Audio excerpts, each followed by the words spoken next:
Hello. Welcome to the Path of Mantra podcast, where I share insights on yoga, tantra, and Shakti sadhana. This podcast is dedicated to all sincere spiritual aspirants from East and West who embrace mantra as a core tool of personal and spiritual growth. My name is Giovanni Dinsterman, and I'm your host.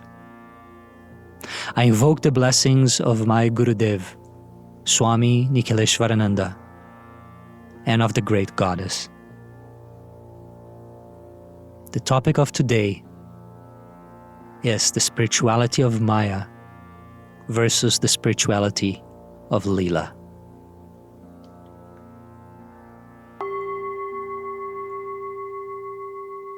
There are two approaches to spiritual practice. There's a life-affirming approach and a life-denying approach. I've walked both paths, and I learned this difference and what it means in our day-to-day life, in our practice, in our psyche, in the way we live our day, what it means. I learned that experientially over the years. And to understand this, we need to go at the core concept, the core view of reality, of the universe, that these two different spiritual traditions have. And for this conversation, I'm talking about these two approaches to spirituality within the Hindu context. But you can find these nuances and these expressions in all other traditions and religions. In the Hindu spirituality, there are those who see the universe as Maya. The word Maya means illusion. That is the point of view exposed by Vedanta, and especially Advaita Vedanta, the non-dual Vedanta, based on the teachings at the end of the Vedas. That's what Vedanta means, end of Vedas. And then there's the worldview of Tantra, which does not see the universe as Maya, as illusion, but sees it as Leela. And the word Leela means play. Now, if you see the universe as Maya, then you want to get out of here. If it's an illusion, I want it to end. I want to escape it. I want to transcend it. But if you see the universe as a play of the divine, then let us play on, but still with an alignment to the truth. Let us play the most magnificent game we can play, knowing that it is not we, it is not me as an individual, as a separate soul that plays the game of life, but it's the Supreme that plays through me. That is also liberation.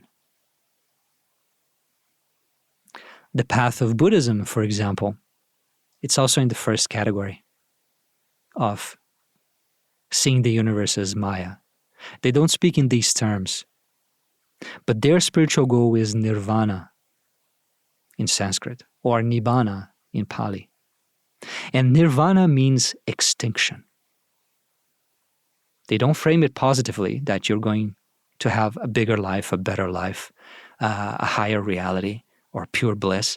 They say that the goal is extinction. Life is painful because life is based on desire, and desire brings pain. And we want to escape the cycle of life, samsara. And so therefore we seek extinction. So that form of spirituality is what I call life denying. Life is a problem that needs to be fixed, ended, or transcended. Versus life is a divine play to be enjoyed. Now you can imagine how having this underlying subtle difference impacts us differently. The type of practices that we do, why we do them, how that impacts our ability to live in the world, how we relate to other people. I can tell you from experience, having followed the path of anti-life spirituality for 12 years, under first Buddhism, then non-dual Vedanta. And then since 2014, having embraced yoga and tantra as my path. It's a very different approach. Even though on the surface, the practices may be similar. Both of them may practice meditation, breathing exercises, mantra. But the underlying philosophy guides what you're seeking, what you are seeing, what you are experiencing, and where you're going. The approach of the forms of spirituality that are more anti-life, it's a more ascetic approach. The idea is to overcome all desires, to let them go, to stop them, to let go of all attachment, to dissolve your personality. And in the case of the life-affirming spirituality, the end goal may be that, but the process is different. Rather than denial, repression, forcefulness, we recognize that the way out is the way through. And many argue that in the age of darkness, which according to the Vedas is the age we are in, for a few more thousand years. In the age of darkness, the Tantric approach is more suitable for most individuals. And I think that the spiritual scene, especially in the West, in the past 100 years, has proven this to be the case. Several masters, yogis, lamas, monks, have come from India, Tibet, Japan, to Western countries. And they were following and teaching that path of renunciation, of everything is an illusion, of going beyond, even though they are teaching that to people who are not following the path of renunciation, who are living in the world, who have a career, who have family, who have other goals. But we see in the case of many of them who are even apparently very advanced in wisdom, in practice, in realization, in their title, that many of them got involved in scandals about sex, money, power, and other forms of problematic behavior. For me, this is a really strong signal. If they couldn't fully transcend by following their path, and they were renunciants, what can I hope for myself? What can we hope for us? The idea in Tantra is that every being in manifestation has desires. That's why we're still here. Is there a spiritual way to work through those desires that is not only about repression, letting go and forgetting? The answer of Tantra is that yes, that we ride those waves. Now, this conversation may sound very philosophical, but it's important to have this clarity, because chances are, in this hyper-connected world, that you are being exposed to teachings, podcasts, books, videos from masters and teachers of a wide variety of traditions.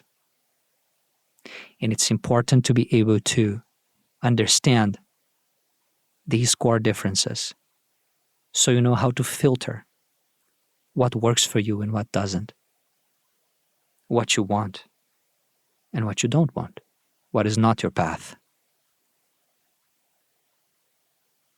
According to the doctrine of Maya, the universe is an illusion. The creation has never actually happened, and therefore there is no external world. There is no suffering, there is no joy, there is no liberation, there is nothing. There is just the one supreme reality, Brahman. Now, it's important to note that this teaching, though it may be the essence of everything at the end, it was something that was explained only to few spiritually advanced individuals in the past.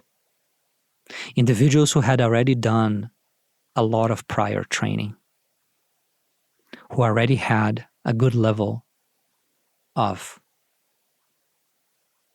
mental and emotional maturity, mastery over the mind, who had already let go of many things. Then here it is for you. This is a path. But the implication of adopting this for all of us, if the universe is a dream, an illusion, if it's a mistake, then let's get out of here. But if the universe is a play, then let's play on. The invitation of the path of mantra under the philosophical foundation of Tantra is that we embrace our life as an unfoldment, as the divine play of the supreme reality. That the supreme reality has created this multiplicity to express itself, to know itself as many, to know itself through the eyes of the many. And it has put desires in our hearts. In the Bhagavad Gita, Krishna says, speaking as the Absolute, I sit in the core of all beings, and I pull the strings of their heart according to their destiny. So this is the invitation of the path of mantra. That life is a continuous path of growth, development, unfoldment of the inherent capabilities of consciousness, of the potential of the divine within us. And that in this process we grow from lower desires to higher desires. Some of them we just reflect and let go, finding them to be worthless. Others we embrace and live through and taste their fruits, and then transcend them in this manner. And the tool of mantra can be used across all of these different layers to help us find growth and fulfillment in the material level of life and also in the spiritual level. Jai Mataji.